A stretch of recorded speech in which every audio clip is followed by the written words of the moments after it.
સુરતના પાંડેસરા વિસ્તારમાં આવેલા હાઉસિંગ બોર્ડમાં ટ્યુશન ક્લાસીસ ચલાવતી મહિલાના પતિએ 11 વર્ષીય કિશોર પર દાનત બગાડી હતી। પત્ની પાસે ટ્યુશન ક્લાસમાં આવતા કિશોરને ચોકલેટની લાલચ આપી બાથરૂમમાં બોલાવી સૃષ્ટિ વિરુદ્ધનું કૃત્ય કરતા તેણે ઘરે આવી વાલીને સમગ્ર હકીકત વર્ણવતા પાંડેસરા પોલીસ મથકમાં ફરિયાદ નોંધાવી હતી। પોલીસે અધર્મ કૃત્ય આચરનાર શિક્ષિકાના પતિની ધરપકડ કરી છે।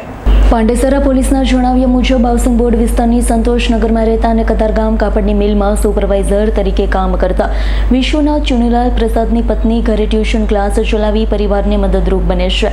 તેમના ઘરે આજુબાજુની સોસાયટીના બાળકો ગત તારીખ 24 એપ્રિલના રોજ સાંજે ટ્યુશન ક્લાસમાં આવતો 11 વર્ષીય ધોરણ 4નો વિદ્યાર્થી શિક્ષકના ઘર પાસે રમતો હતો। આ સમયે શિક્ષિકાના પતિ વિશ્વનાથે કિશોર વિદ્યાર્થીને હાથ વડે ઇશારો કરી બાથરૂમ પાસે બોલાવ્યો, ચોકલેટ આપીને અંદર બોલાવી શારીરિક અડબલા કરી સૃષ્ટિ વિરુદ્ધનું કૃત્ય કર્યું છે।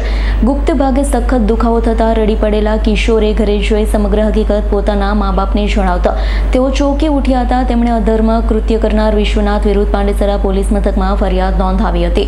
પાંડેસરા પોલીસ મથકના PSI HG ચાવડાએ તાત્કાલિક તપાસ હાથ ધરી એક સંતાનના પિતા વિશ્વનાથની ધરપકડ કરી હતી। Bureau report S9 news Surat. અમારી તમામ માહિતીથી અપડેટ રહેવા માટે જોડાયેલા રહો S9 ન્યૂઝ સાથે।